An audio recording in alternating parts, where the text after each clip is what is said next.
Hi everyone, it's Belena with Aspire to the Self on this Witchy Wednesday. So during this week's astrological forecast, the star Fomalhaut was discussed because it appears in our forecast for the 22nd to the 24th. So this week we're going to go over Fomalhaut the Star as well as the Celtic mythological story read by me, Valena, of the Fish and the Ring, which was a story used to teach the energetical themes of the star and its placement during the year visible to the human eye. There are 4 Persian stars called the royal stars who are guardians of the sky in what would be modern-day Iran. Their names are Fomalhaut, Regulus, Aldebaran, and Antares. They hold powerful vibrations and are considered very fortunate and lucky if they are in the cosmic sky. Fomalhaut, southern guardian, high in the sky during transitionary seasons of autumn in the northern hemisphere and spring in the southern hemisphere. Seen in the stars as the fish that drinks from the urine of Aquarius. As you see here, it's right at the bottom and it's shaped as a fish. Several cultures had different names as well as very similar stories on this star. Example, there's the Eye of Odin, or Lord of the Ring lovers, the Eye of Sauron, as you see here, because it has its own orbit on the inside. The energy this star emanates has everything to do with transformation, so a big focus on death and rebirth. In the stories, as well as regular energies, often comes with an ideal vision and some level of responsibility. One culture I will focus on today is the Celtic depiction of this star's placement in the sky, as well as the energetical themes that are prevalent in their stories. We're going to go over the Celtic mythological story of a fish that swallows a ring and is received later by the story's hero. So I'm going to read to you today The Fish and the Ring by Flora Annie Steele, read to you by Valena from A Spiral to the Self. Once upon a time, there lived a baron who was a great magician and could tell by his arts and charms everything that was going to happen at any time. Now, this great lord had a little son born to him as heir to all his castles and lands. So when this little lad was about 4 years old, wishing to know what his fortune would be, the baron looked in his book of fate to see what it foretold. And lo and behold, it was written that this much-loved, much-prized heir to all the great lands and castles was to marry a low-born maiden. So the baron was dismayed and set to work by more arts and charms to discover if this maiden were already born, and if so, where she lived. And he found out that she had just been born in a very poor house where the poor parents were already burdened with 5 children. So he called for his horse and rode away and away until he came to the poor man's house. And there he found the poor man sitting at his doorstep very sad and doleful. "What is the matter, my friend?" asked he, and the poor man replied, "May it please your honor, a little lass has just been born to our house, and we have 5 children already, and where the bread is to come from to fill the 6th mouth we know not." "If that be all your trouble," quoth the baron readily, "mayhap I can help you. So don't be downhearted. I am just looking for such a little lass to companion my son. So if you will, I will give you 10 crowns for her." Well, the man he nigh jumped for joy, since he was to get good money and his daughter, so he thought a good home. Therefore he brought out the child then and there, and the baron, wrapping the babe in his cloak, rode away. But when he got to the river, he flung the little thing into the swollen stream and said to himself as he galloped back to his castle, "There goes fate." But you see, he was just sore mistaken, for the little lass didn't sink. The stream was very swift, and her long clothes kept her up till she caught in a snag just opposite a fisherman who was mending his nets. Now the fisherman and his wife had no children, and they were just longing for a baby. So when the good man saw the little lass, he was overcome with joy and took her home to his wife, who received her with open arms. And there she grew up, the apple of their eyes, into the most beautiful maiden that ever was seen.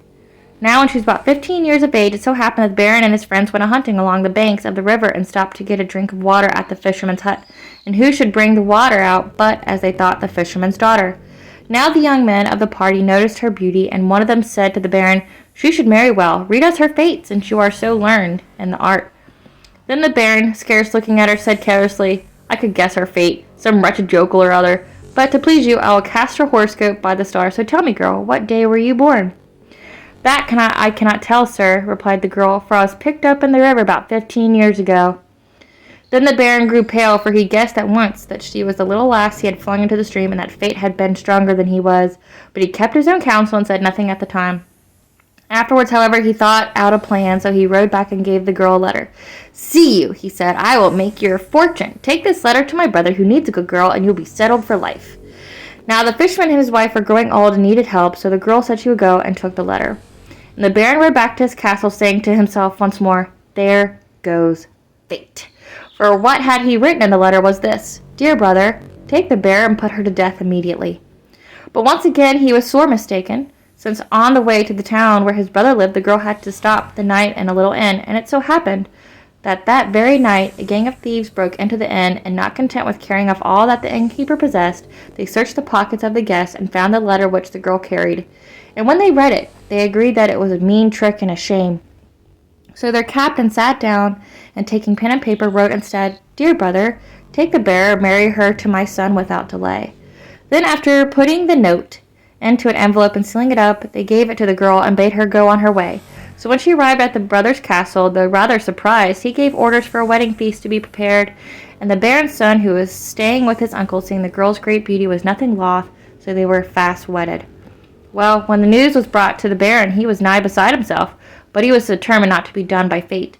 So he rode post-haste to his brothers and pretended to be quite pleased. And then one day, when no one was nigh, he asked the young bride to come for a walk with him, and when they were close to some cliffs, seized hold of her, and was for throwing her over into the sea. But she begged hard for her life. "It is not my fault," she said. "I have done nothing. It is fate. But if you will spare my life, I promise that I will fight against fate also.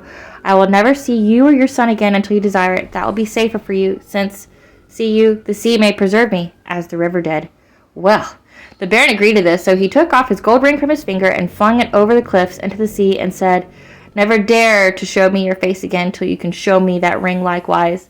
And with that he let her go. Well, the girl wandered on, and she wandered on till she came to a nobleman's castle, and there, as they needed a kitchen girl, she engaged as a scullion, since she had been used to such work in the fisherman's hut. Now one day, as she was cleaning a big fish, she looked out of the kitchen window, and who should she see driving up to dinner but the baron and his young son, her husband. At first she thought that to keep her promise she must run away, but afterwards she remembered they would not see her in the kitchen, so she went on with cleaning of the big fish. And lo and behold, she saw something shine in its inside, and there, sure enough, was the baron's ring. She was glad enough to see it, I can tell you, so she slipped it onto her thumb. But she went on with her work and dressed the fish as nicely as ever she could, and served it up as pretty as may be, but parsley sauce and butter. Well, when it came to table, the guests liked it so well that they came to the host who cooked it, and he called to his servants, "Send up the cook who cooked that fine fish, that she may get her reward." Well, when the girl heard she was wanted, she made herself ready, and with the gold ring on her thumb went boldly into the dining hall. And all the guests, when they saw her, were struck down by her wonderful beauty, and the young husband started up gladly, but the baron recognized her, jumped up angrily, and looked as if he would kill her. So without one word, the girl held up her hand before his face, and the gold ring shone and glittered on it. And she went straight up to the baron and laid her hand with the ring on it before him on the table. Then the baron understood that fate had been too strong for him, so he took her by the hand, and placing her beside him, turned to the guests and said, "This is my son's wife. Let us drink a toast in her honor." And after dinner he took her and his son home to his castle, where they all lived as happy as could be forever afterwards. All right, guys, that is The Fish and the Ring by Flora Annie Steele. We will talk to you next time. Bye, guys.